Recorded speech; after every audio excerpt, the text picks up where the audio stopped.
Okay guys, we're back out here. There's the Crossmember. Two brandy new Chinese mounts. The mounts that were on here, the original ones, one had no cracking at all, and it said made in India, and the other one was a factory mount, and it had some cracking. And the factory mount was on this side, so the other one had failed who knows when, and they replaced the one mount.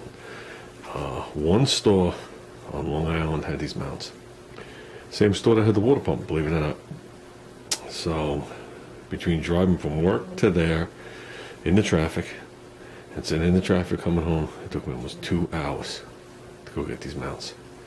So I was leaving from work, and it's out in that direction. So, yeah. So at this point, we're going to mount this up. I got hardware. Because I passed right by the hardware store on the way home. I got 4 locking nuts with flat washers, grade 8. Because it only had 2 and it requires 4, there's 2 more on the bottom. So I have the original 4 stainless steel ones that came with it, flat washers.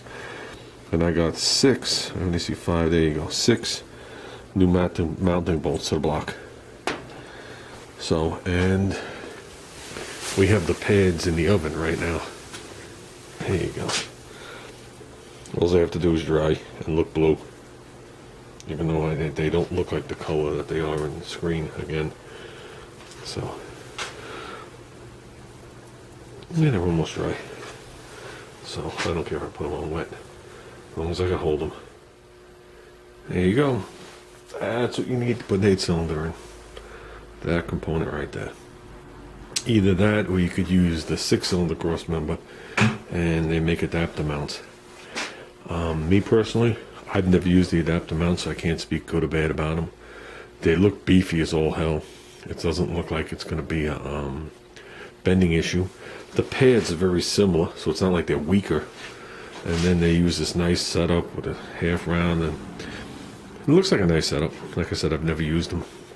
If you guys remember, I located this, and I had to swap the birches over because of the damage to the Crossmember. They all have dents on the bottom from people jacking them up. That just goes without saying. If this was a restoration, you could nip that plate off, put another one on if you want. But as soon as we jack it up, it'll be dented again. But the other one was crushed in here and here on both sides, on the back side from somebody pulling it with a tow truck hook. So with that, I leave this all loose when I do it. No matter how I'm swinging the motor in. Because if you tighten any of this, you're not getting it on. If you put those on the engine, good luck getting these bolts. So, well, those will be tightened right now. But I leave everything else loose. Yay, it's on. Dead center. Whoops, dead center of the pan. Ran a straight edge across. The pan hangs down exactly 1 inch below the Crossmember. And the Crossmember dips a little on the other side. And at the edge of the pan to the side part, it's 1 1/8 inches. That's not bad. Like I said, it was 3/4 of an inch deeper. So that means the other one had to hang down a little bit to begin with. I'd have to look back at the older videos. So plenty of clearance. Because they flatten out the pan. Oops. Plenty of clearance in there. Everything worked out well.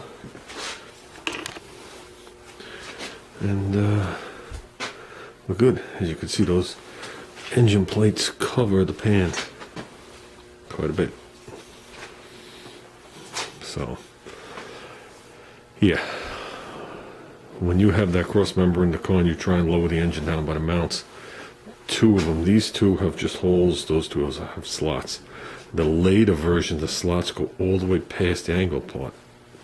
So you could put 2 bolts in and swing it in. Because it sucks to try and get all those studs in. I did it with all the bolts loose. The ones that went to the mounts, the ones that went from the mounts to the engine perches, I loosened them a half a turn so they just had a little wiggle room. And then I snaked the wrench up in there and tightened them. So, okay guys, not a lot of video because really not a lot happened. Spent most of the night driving, but that's it. That's all that has to be done to this thing. I haven't put this clamp on. I'd like to get the original style clamps. But basically now we just have to get the tranny and hook it to it. And clean up the tranny cross member. So obviously nothing's happening for Saturday. There's no way I can get this done. And I'm not rushing this because I'm actually enjoying it. So, yeah, and I got to just cut a piece of plywood for the dolly so I could sit that cross member onto the plywood. And if Junior has to make 2 blocks on the side to keep it from rolling, they will. But, yeah. Next step is we'll crane it up, put the tranny on. We'll do that tomorrow. Then maybe we'll lay something cushiony down and we'll just lay it all down here and just leave it all in here. And we'll continue on. We're almost there. We're almost there. I just got to work on the tranny cross member mount. I never cleaned it or painted it. Obviously, everything's cleaning and painting. So, but you got to do, got to do a decent job. It's going to turn to shit in the end, but that's just reality. You got to start off with a little pride. So yeah, no, I'm happy with this. The motor sits on that level. It was always hard to tell if I got the mounts right with the original pan, but since this pan is perfectly flat, and I took that measurement, and I was like, wow, we got it right on.